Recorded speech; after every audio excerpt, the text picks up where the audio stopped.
Gracias, hermanos. Gracias, compatriotas. A nosotros solamente nos queda agradecer, hermanos, por esa enorme sintonía, por esa enorme preferencia a lo largo y ancho del territorio nacional. Hermano, yo acepto todo comentario en las redes, todo tipo de comentario, pero ayer no pude soportar un comentario, hermano, de una dama.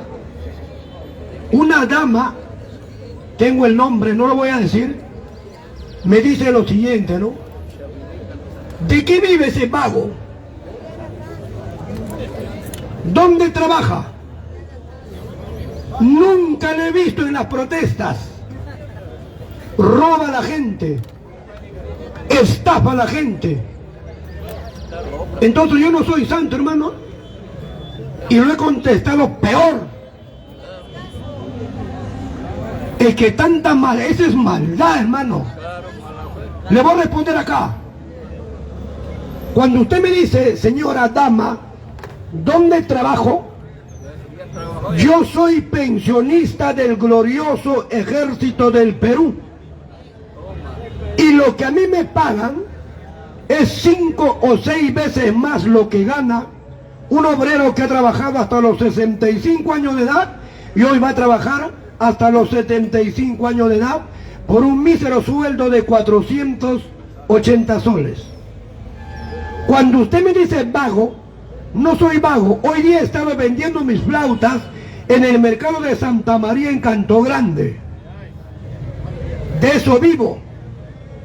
Cuando usted me dice que yo robo a la gente, ¿a quién le he robado? Cuando me dice usted que yo estafo a la gente, ¿a quién lo he estafado? Eso ya es algo personal. Esto solamente puede hacer una persona que te conoce y sabe tu vida, ¿o no? Pero esta señora lo hace con el afán no sé, de generar discordia. Y no me he callado, hermano, de repente está llorando, por lo que también lo he escrito por un teclado. Porque nunca, jamás respondo así cualquier crítica. Pero esta señora ya se fue más allá. Un de repente se ha enamorado de mí. Ven acá en el aula, declárame su amor, yo lo voy a aceptar. ¡Viva el Perú! Soy así, hermano. Yo soy directo. Mira, voy a hablar sobre la Organización de las Naciones Unidas.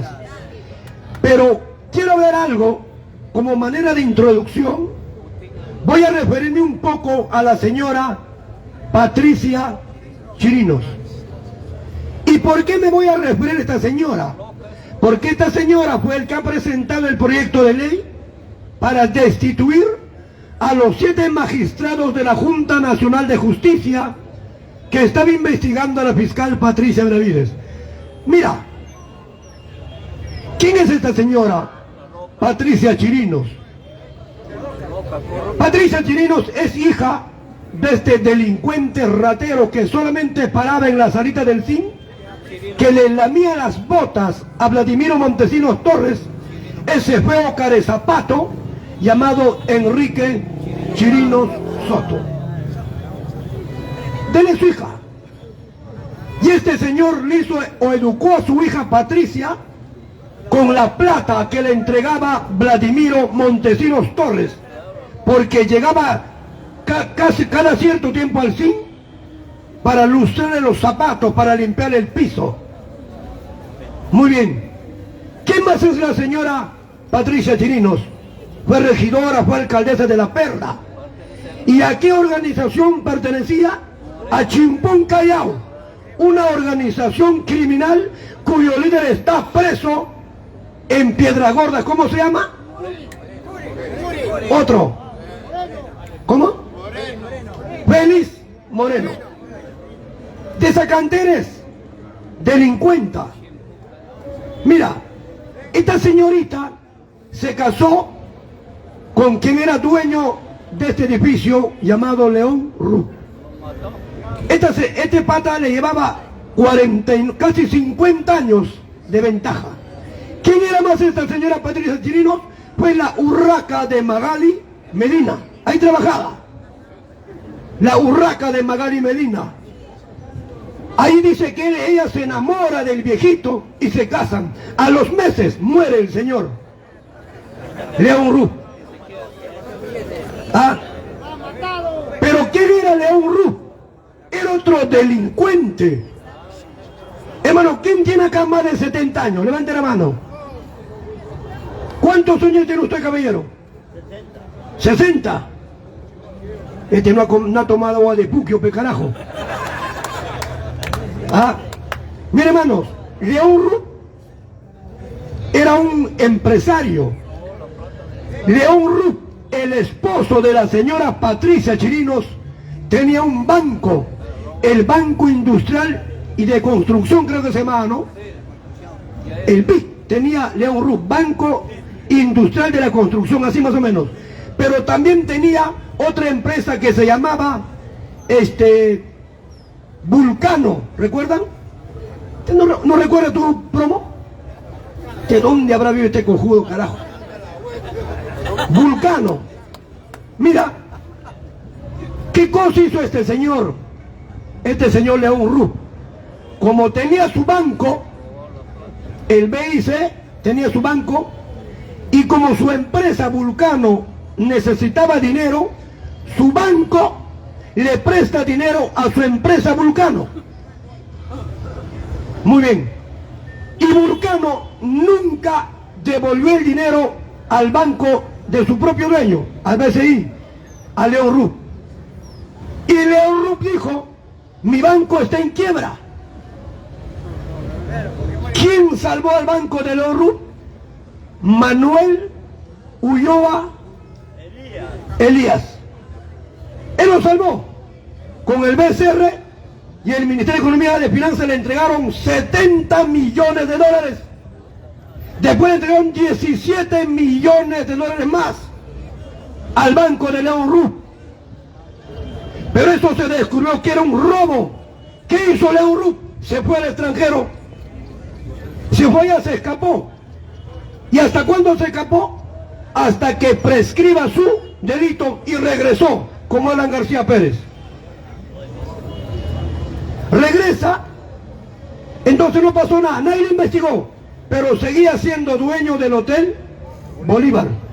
Dicho sea de paso, el nombre a este Hotel Bolívar lo puso un presidente, el más grande mutilador de nuestro territorio nacional, Augusto Bernardino Leguía. También construyó el Club de la Unión, también le hizo el monumento a don José de San Martín.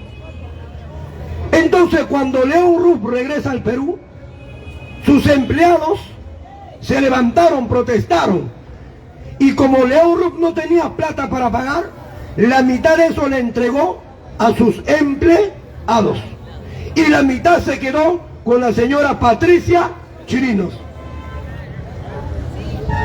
Y esta señora, esta analfabeta perteneciente a una organización criminal Chimpún Callao, presentó y luego fue aprobado esa ley para destituir mediante un juicio sumarísimo. ¿Qué significa sumarísimo? Rápido, al instante, sin motivo aparente. Y seguramente van a lograr ese oscuro objetivo de destituir a la Junta Nacional de Justicia, y de a poco quieren tomar el control del país. Pero eso no va a pasar, hermano. Eso es la señora Patricia Chirinos. Otra cosa, qué triste el destino de Perú Libre. Qué triste el destino de Perú Libre. Yo también marqué el lápiz y no me avergüenzo. Yo marqué el lápiz no por Perú Libre, sino por el profesor Pedro Castillo Terrones. Yo marqué el lápiz. En Cajamarca, toda la plana que era de Perú Libre ha renunciado. Todos. ¿Y por qué han renunciado? Porque han dicho que estos sátrapas, rateros sinvergüenzas, se han aliado a los grupos de poder que reprimen y roban al Estado peruano. Yo siempre dije acá, el destino de ese partiducho de Perú Libre es desaparecer de la esfera política en las próximas elecciones. ¡Ya fue! ¡Viva el Perú! Muy bien, hermanos, vamos a entrar de lleno lo que ha acontecido hace 2 días atrás. La ONU, ¿quién dirige la ONU? Antonio Guterres, secretario general de la Organización de las Naciones Unidas. ¿Qué cosa es la Organización de las Naciones Unidas? Es el más grande foro político en el mundo. Para mí, esto es una apreciación personal, para mí la ONU es la constitución política del planeta Tierra. ¿Por qué? Mira, nosotros tenemos, por ejemplo, acá un Ministerio de Salud, ¿o no? Pero ya que existe a nivel global, Organización Mundial de la Salud. Nosotros tenemos acá un Ministerio de Agricultura, ¿allá qué existe? Organismos de alcance planetario. Tenemos un Ministerio de Cultura, ahí está la UNESCO. Tenemos un Ministerio de Educación, ahí está INAVIF. Perdón, ¿cómo se llama? INAVIF. Tenemos un Ministerio de Guerra acá, o de Defensa. Ahí está el Consejo de Seguridad Permanente de la ONU. Esa es la ONU. ¿Quiénes lo hicieron la ONU? ¿O quiénes fundaron la ONU? Los países vencedores de la Segunda Guerra Mundial, patrocinado por los Estados Unidos con China, Rusia, Francia e Inglaterra.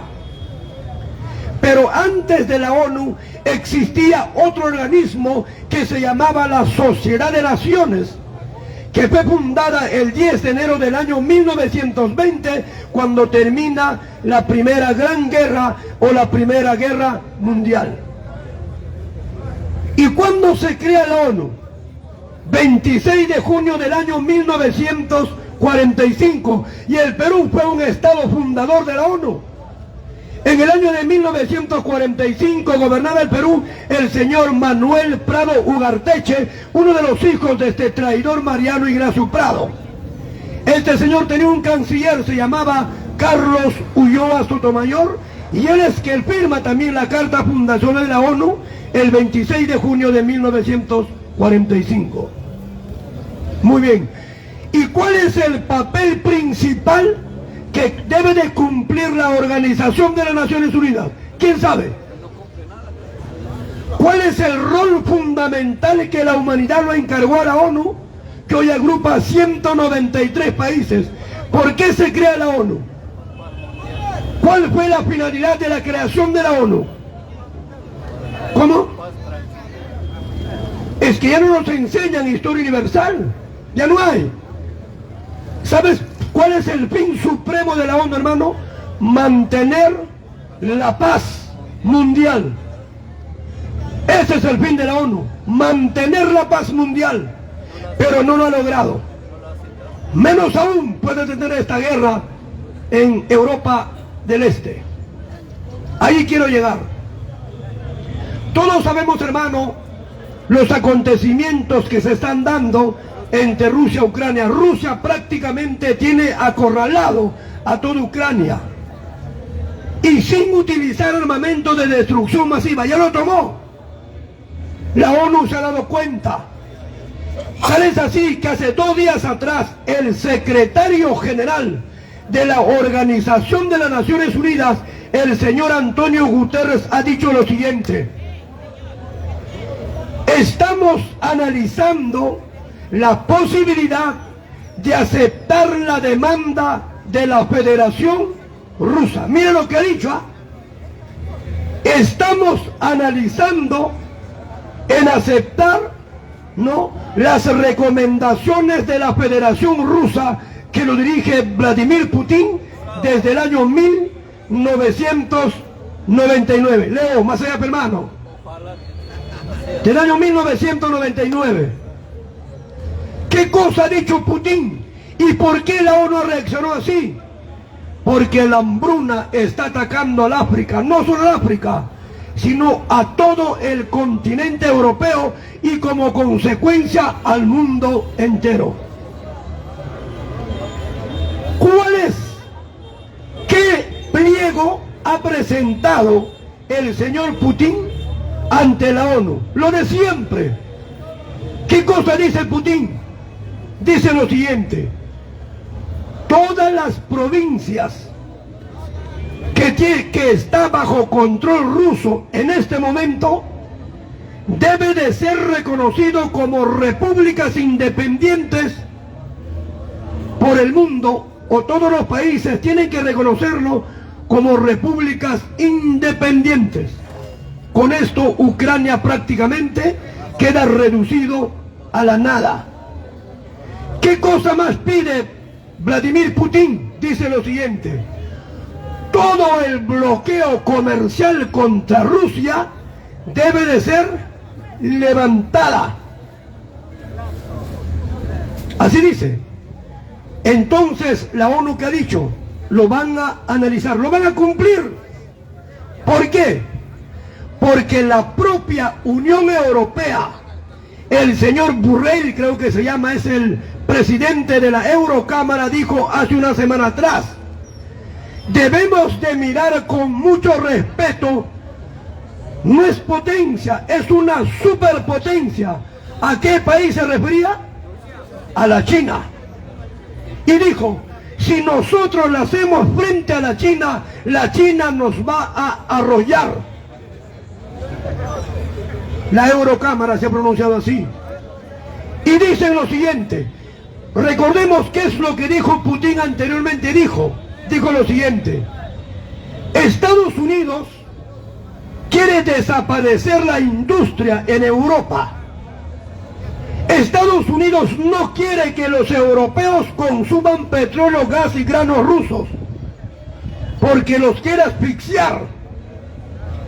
Y dijo, los líderes europeos son cobardes porque constantemente están siendo monitoreados en sus oficinas, en su trabajo y hasta en su propia casa.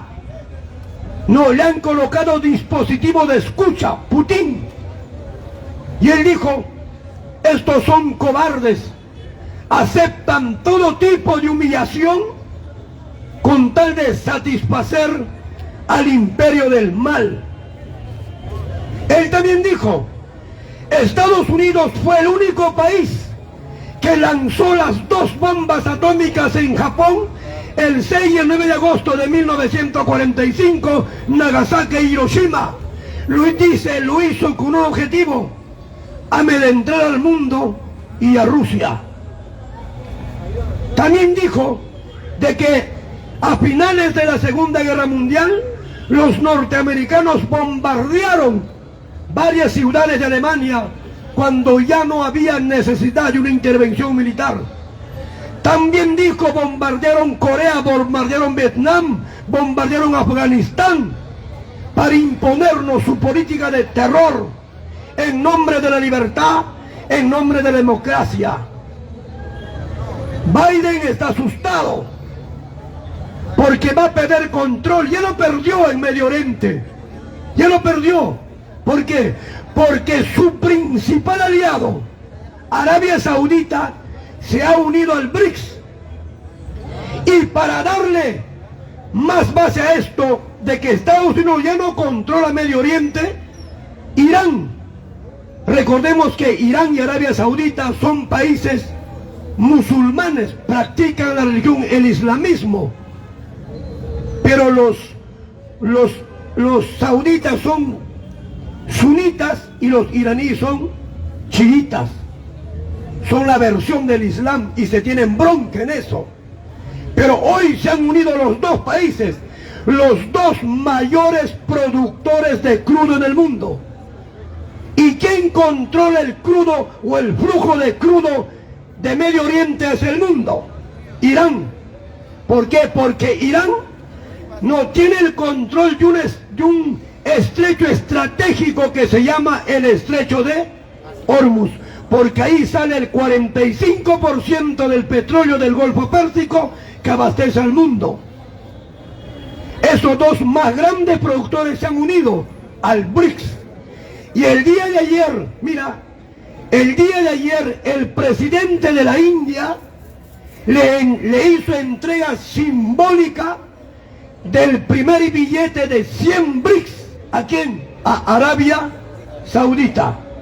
O sea que a partir del próximo año, enero, toda la comercialización del petróleo en Medio Oriente ya no va a ser en dólares, sino va a ser con las respectivas monedas de los integrantes del BRICS. O sea que, hermano, la desdolarización del mundo está en camino. Ahí había un libro que se llamaba El Nuevo Orden Mundial, que lo escribió este señor judío norteamericano Henry Kissinger. ¿Sabes qué decía este señor? Decía lo siguiente: debemos de reducir la humanidad a 1/3. Debemos de quedarnos solamente como un máximo con 2.000 millones de personas.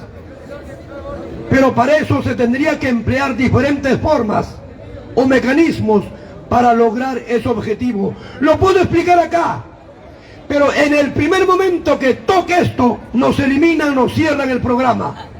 Por eso lo voy a obviar. Entonces, hermano, el fin del dólar, lógicamente que no va a ser de la noche a la mañana, pero el dólar ya está en picada. Y ahora, ¿por qué hay tanto hambre en el mundo? No es porque falta alimento, sino es por la mala redistribución. ¿Por qué las cosas han subido tanto en nuestro país? No solo, sino en el mundo entero. Porque recordemos, hermano, que el petróleo es el que mueve al mundo. El petróleo es la palanca para mover las industrias. El petróleo, hermano, es todo. Y uno de los más grandes productores de petróleo es Rusia.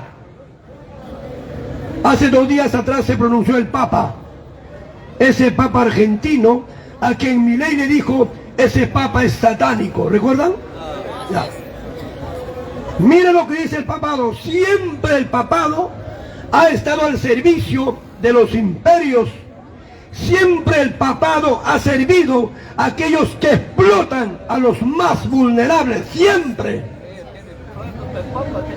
Lo que dijo ayer este Papa argentino hace 2 días, dijo lo siguiente. Mira lo que dice. Desde aquí oramos para que la Federación Rusa, liderado por Putin, deje de hacer la guerra a Ucrania, para que se restablezca la paz. Pero así como pide a Putin de que deje la guerra en Ucrania, porque este Papa lo dijo también Martín Lutero.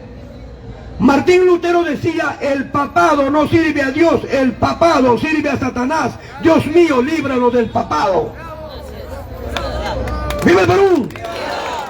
Hermano, yo te hablo con base, te hablo con argumentos. Yo creo en Jesucristo, yo creo en el Altísimo, pero nunca asisto a una iglesia protestante, nunca asisto a una iglesia católica, porque me basta un humilde rincón para elevarle una plegaria, para elevarle una oración, para agradecerle por todo lo que me ha dado la vida: desafíos, desesperanzas, lágrimas, triunfos, éxitos.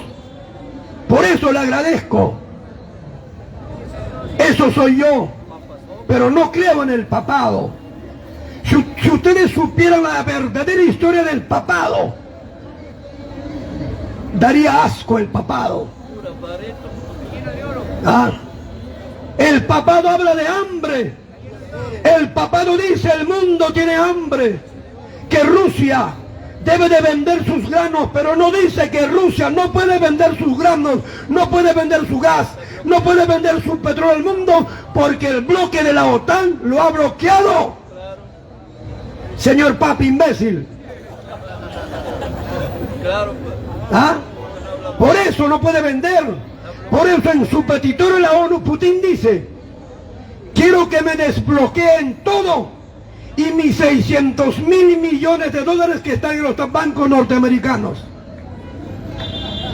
Putin también se acercó ¿a dónde? A Libia, a su capital Trípoli, hace una semana atrás, y ahí le rindió homenaje ¿a quién? A Muammar Gaddafi, que gobernó por 40 años ese país. Cuando este señor gobernaba Libia, Libia se había industrializado porque este señor construyó un gigantesco río artificial cuando cavó 1.300 pozos en busca de petróleo, pero en vez de petróleo encontró agua. Y con esa agua, ¿qué hizo? Sembró y cultivó todo el desierto del Sahara, que es parte de su frontera. Él decía, mis padres no tenían una casa, mientras un libio no tenga su casa, y su padre vivía en un campamento. Esto era Gaddafi, pero se lo sacaron de encima. Y hoy, ¿cómo está Libia? Destruido, guerra civil, todo lo destruye. ¿Cómo está Siria? Destruido. ¿Cómo está Afganistán? Destruido. ¿Cómo está Irak? Tomado por los norteamericanos, pero el tiempo les va a quedar corto. Por eso, hermanos, yo estoy de acuerdo con que Putin esté exigiendo eso. Y lo va a hacer, ya lo hizo, y la ONU solamente se ha doblegado ante él. Entonces, ¿para qué está la ONU? Si ni siquiera puede garantizar la paz mundial. Se tiene que reestructurar la ONU. Pero en la ONU, hermano, solamente dominan 5 países. Mira, ¿sabe quiénes dominan ahí? Esto es geopolítica mundial. El mundo está en un reacomodo geopolítico, pero es para bien, no para mal. Mira, en la ONU, vuelvo a repetir, 5 países, los que se consideran vencedores de la guerra, dominan el mundo. ¿Quiénes son? China, Rusia, Francia, Estados Unidos y Inglaterra. Mira, ¿cuántos países agrupa la ONU ahorita? 193 países. Restando los 5, ¿cuántos países quedan? 188. ¿Está claro? Los 188 países tienen voz y tienen voto en el seno de la ONU. Pueden votar, pueden decir lo que la regalada gana les da. Por eso no nos van a denunciar nada. Pero los que deciden son los 5 países: China, Rusia, Francia, Inglaterra y los Estados Unidos. He dicho, los 188 países, ¿qué cosa tienen? Voz y voto. Pero los 5 países también tienen voz y voto, pero además tienen la capacidad de veto. Veto con V, ¿qué significa? Decir no. ¿Y cuándo pueden decir no? Cuando hay una resolución que va en contra de sus intereses en el planeta Tierra. Ahí dicen no. ¿Y esa resolución jugará o no jugará? Ya no juega, porque están haciendo uso y derecho de su capacidad de veto, de su capacidad de decir no. 5 países. ¿Nosotros qué somos, hermano? ¿A nosotros nos conviene un mundo multipolar o un mundo unipolar? Nos interesa un mundo multipolar. Yo estaría contento, hermano, que el Perú también sea parte del BRICS, junto al gigante sudamericano. Argentina está dentro del BRICS. Ahora vamos a ver quién va a salir vencedor en estas elecciones en octubre, creo que es, ¿no? Vamos a ver quién va a salir. Pero te digo una cosa, hermano, no es por inmiscuirme en política interna de un país, pero este señor Milei está hacia abajo, porque lo están demostrando de que es un poco demente, es un poco emotivo, es un tipo, hermano, que habla cualquier cosa y después cuando razona se da cuenta que lo ha fregado. Porque ahora, ¿qué dice? Dice que ya no va a dolarizar Argentina. Dice que ya no va a desaparecer el Banco Central. Pero también dice que nunca va a hacer trato con países comunistas como la China, como el Brasil, porque ahí nació el Foro de Sao Paulo. Pero si le preguntamos a un argentino, le decimos, señores argentinos, ¿cuáles son los mercados más grandes para productos argentinos? Justamente es la China y el Brasil. Yo no entiendo, hermano. Esos son sus principales aliados económicos, Brasil y China. ¿Y este señor qué dice? Vamos a cortar todo tipo de relaciones con países comunistas. Es una bestia, hermano. Hoy no puedes, ya mira, dice, o sea que este señor vive Perú, o sea que este es lo que quiere, ya, allá, y dice que se va a salir de la Mercosur, o sea que se va a aislar, o sea que solito va a aislar a Argentina. Pero en Argentina también hay mucha ignorancia. ¿Sabes por qué la gente aplaudía inicialmente a este señor Milei? Porque él dijo, vamos a dolarizar el país. ¿Y qué cosa entendió la gente promedio en Argentina? ¿Qué entendió? Ellos entendieron lo siguiente: si Milei va a dolarizar el país y yo tengo, por ejemplo, 10 millones de intis en el Banco Central, y si dolariza, voy a tener también 10 millones de dólares. Eso es lo que ha pasado en la Argentina, por eso la gente, caramba, apoyó a este señor. Pero cuando los especialistas en la materia económica le han ido explicando y le han dicho lo siguiente: hoy día un dólar americano equivale más o menos a 700 o 800 pesos argentinos. Un dólar. Y eso que aún no se ha dolarizado.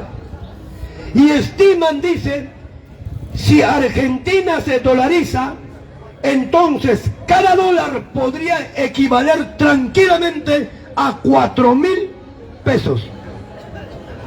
Un dólar.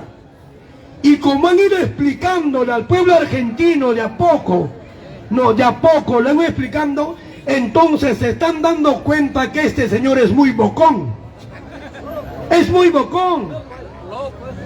Él, ¿qué cosa dice? Zurdos hijos de P. Qué bestia, ¿no? Se parece a López Aliaga. Ese es un insulto, hermano. Un estadista no hace eso. Un estadista une. Un estadista reconstruye. Y fácilmente puede perder las elecciones, ¿ah? Fácilmente. Hasta Antonio Banderas ha dicho lo siguiente: este señor no puede ser presidente argentino porque se lo va a llevar a la hoguera, al abismo. Uno de los presidentes que también dejó muy mal parado a Argentina fue Macri. Este señor incrementó más o menos en 70.000 millones de dólares en su deuda externa. Hermano, ¿sabes? A ver, ¿cuál es la deuda? ¿Cuánto es la deuda externa del Perú? No sabemos. ¿Por qué? Porque ya no hay educación cívica. Ya no hay ese lindo curso que se llamaba economía política. Ya no hay. Ya no hay esos cursos, hermano. Esos cursos tienen que ser restablecidos en la currícula educativa. Pero ¿qué se puede esperar de este Congreso? Quien preside la Comisión de Educación del Congreso de la República es José Balcázar, ese religioso fanático fundamentalista que una vez dijo que Dios creó al hombre para someter a la mujer, que una vez dijo de que los menores de edad tienen derecho a tener sexo, que los menores de edad tienen derecho a casarse con personas adultas porque eso mejora la capacidad intelectual de la mujer. ¿Qué bestia, mi hermano? Y preside la Comisión de Educación del Congreso de la República. Qué triste, hermano. Este hermoso país llamado Virú, así es. El nombre real era Virú, con B. Virú en guaraní significa río. Pero cuando la corona española pide el nombre oficial de Virú, los escritores de la época se equivocaron o mandaron Perú. ¿Cuánto tiempo falta? ¡Viva el Perú! ¡Viva el Perú! Gracias, hermano. Gracias. Gracias, compañero.